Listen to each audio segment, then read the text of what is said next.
होइते पराता युद्ध होइते भाई है सासू स्वामी हमर माया जय जय बलमुआ पिया हमर माया जय जय सजना राजा हमर माया जय जय बैसाला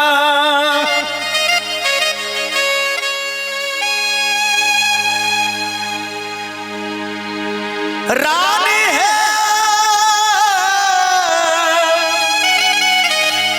हे सुलोचना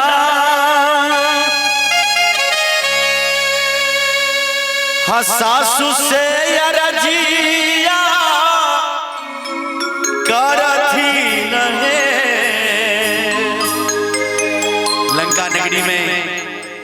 मेघनाद के धर्म पत्नी रानी सुलोचना अपना सासू मामा का मंदोदरी से कहे छथिन जी मां आई रात हम सपना बहुत अजगुत देखलौ सासू जी है सापा ना है देखली हापरय जगू तसे लंका लंका गाढ़ा टोली सासू है सापा ना है देखली बड़य जगू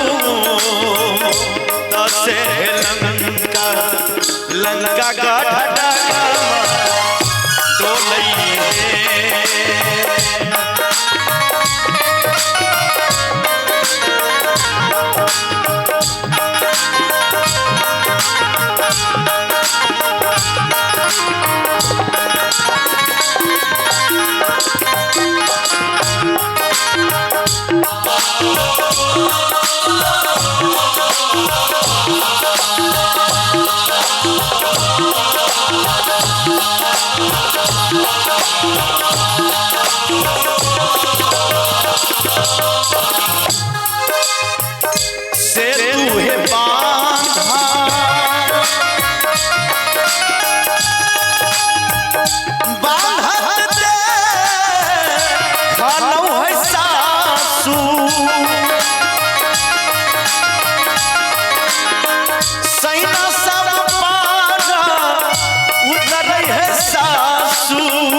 सासू जी है दूरा ही से कर बिरहनुमा न से लंका लंका गाढ़ा टोली है सासू है दूरा ही से कर बिरहनुमा न से लंका लंका गाढ़ा टोली है।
रानी सुलोचना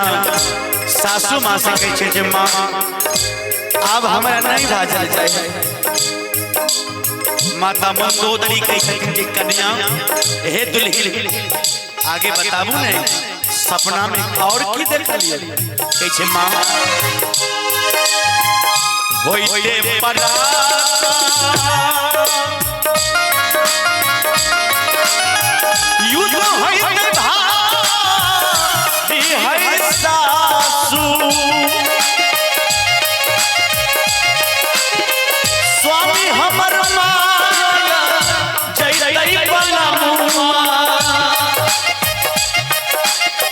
पिया हमर माया जय सजना राजा हमर माया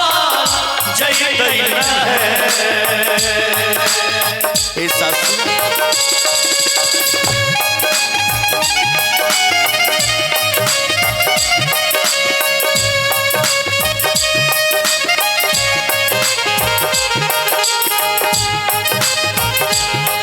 हे सासू सासू जी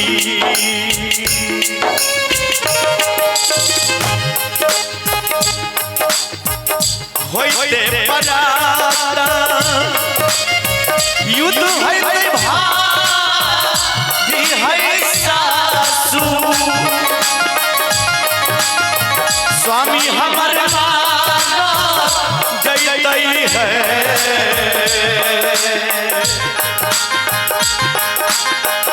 सासू है राजा कर रही है राजा राजा भी सन से लंका का टोलई है। सासू जी है राजा कर रही राजा राजा भी सन से लंका का ढटा का टोलई है।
अंत में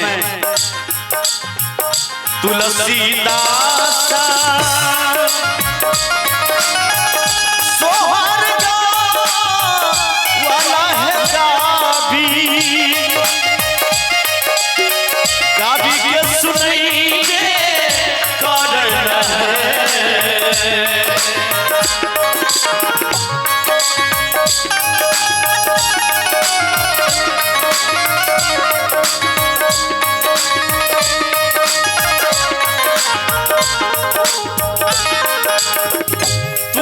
तुलसीदासा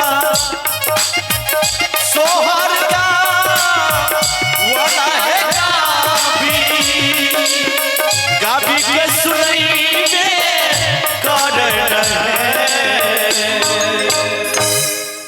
एक बार ताली देबे सब गड्ढा जलाला नर साभे भैया लियो ने बिचारा महलिया सोहर लाला साभे बहिन लियो ने बिचारा महलिया सोहर लाला साभे बहिन लियो ने बिचारा महलिया सोहर